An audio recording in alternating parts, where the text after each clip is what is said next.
आज जैसा कि आप लोगों को पता है, सुबह से राज्यसभा में अलग अलग इश्यूज पे पेगासिस हो या हमारा किसान का मुद्दा हो, महंगाई का मुद्दा हो, तमाम मुद्दों के ऊपर जो हम लोगों ने नोटिस दिए थे उसके चलते एडजर्नमेंट हुआ है। अब उसी को अंदर क्या हुआ है, क्या हमारे मांगे हैं, क्या हमारे मुद्दे हैं, इस चीज को अपने सामने रखने के लिए सारे अपोजिशन पार्टीज के लीडर्स आपके बीच में हैं, led by our LOP Shri Mallikarjun खड़गे साहब, deputy leader of the house Shri Anand Sharma ji हैं, उनके साथ में तिरुचि शिवाजी हैं डीएमके से, सुखेंदु जी हैं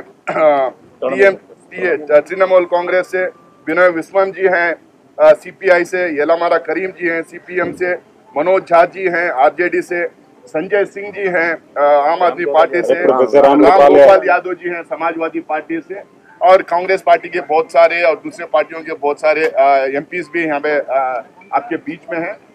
श्री मल्लिकार्जुन खड़गे जी अपनी बात रखेंगे, उसके बाद एक एक करके हर पार्टी के एक एक रिप्रेजेंटेटिव अपनी बात रखेंगे। सभी मित्रों को मेरा नमस्कार और सभी जो हमारे साथी हैं सभी पार्टी के उनको भी मेरा नमस्कार। मैं ज़्यादा वक्त नहीं लगता हूँ, मैं इतना ही कहूँगा कि मैं कल भी यही बात की थी और आज सभी पार्टी के लोग मिलके फिर एक बार हमने पेगासस इशू उठाया और फार्मर्स का भी उठाया।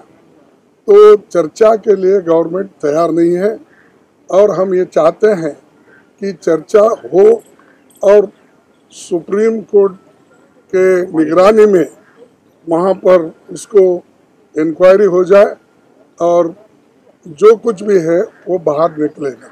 ये एक हमारा मुद्दा है।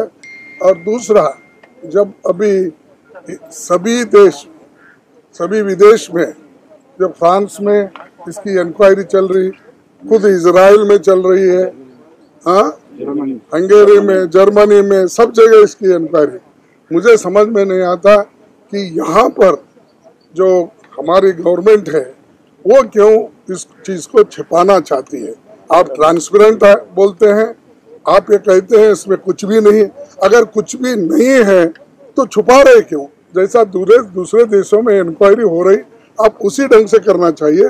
और हमारा जो आईटी एक्ट है उसमें भी बगैर परमिशन से कोई करता नहीं, कोई देश वाला यहाँ आकर जासूसी करना, वो करना, तो परमिशन तो लेना पड़ेगा। कौन परमिशन लिए, कौन परमिशन दिए? तो ये चीज है, ये गवर्नमेंट खुद परमिशन दी है, ये गवर्नमेंट खुद जासूसी कर रही, वो भी बड़े बड़े संस्थाओं की, आर्मी की, जजेस की, पत्रकारों की, अपोजिशन लीडरों की, सबका। तो ऐसा दुनिया में मैं समझता हूँ कोई भी डेमोक्रेसी जो डेमोक्रेसी तत्वों के ऊपर चलती है वो तो नहीं करेंगे। यहाँ तो डिक्टेटरशिप है और वो मोदी जी किसी भी डेमोक्रेटिक इश्यूज को या डेमोक्रेटिक तरीके से इश्यू को सुलझाने के लिए वो तैयार नहीं है। हम बातचीत करने के लिए भी तैयार है। हमने कोशिश ये की है कि सभी पार्टी के नेताओं को लेकर आप एक माहौल बनाइए, हम मिल के बात करेंगे। चूंकि वहाँ पर वो खुद ही कहते हैं कि हम बातचीत के लिए तैयार है और बातचीत के लिए हम सभी को मिले हैं, कोशिश कर रहे हैं, ये सत्य से दूर है। हमारा कहना यही है, सब पार्टियों को बुलाइए, मिल के बात करेंगे और इसमें से अगर कोई बाहर सुझाव निकलता है तो वो मिल के करेंगे।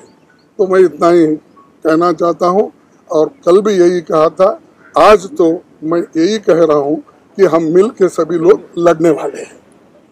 The leader of opposition and leaders of other political parties have spoken. I am not going to repeat the issues, but one thing is very clear.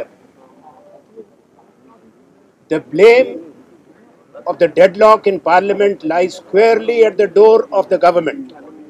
Government is not interested in a meaningful discussion and debate. This government does not believe in its accountability to the people of India through the Parliament.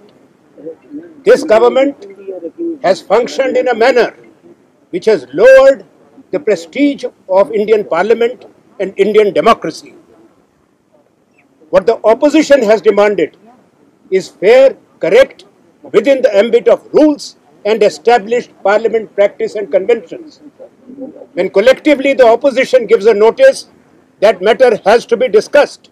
Parliament is not convened only for the legislative agenda of the government.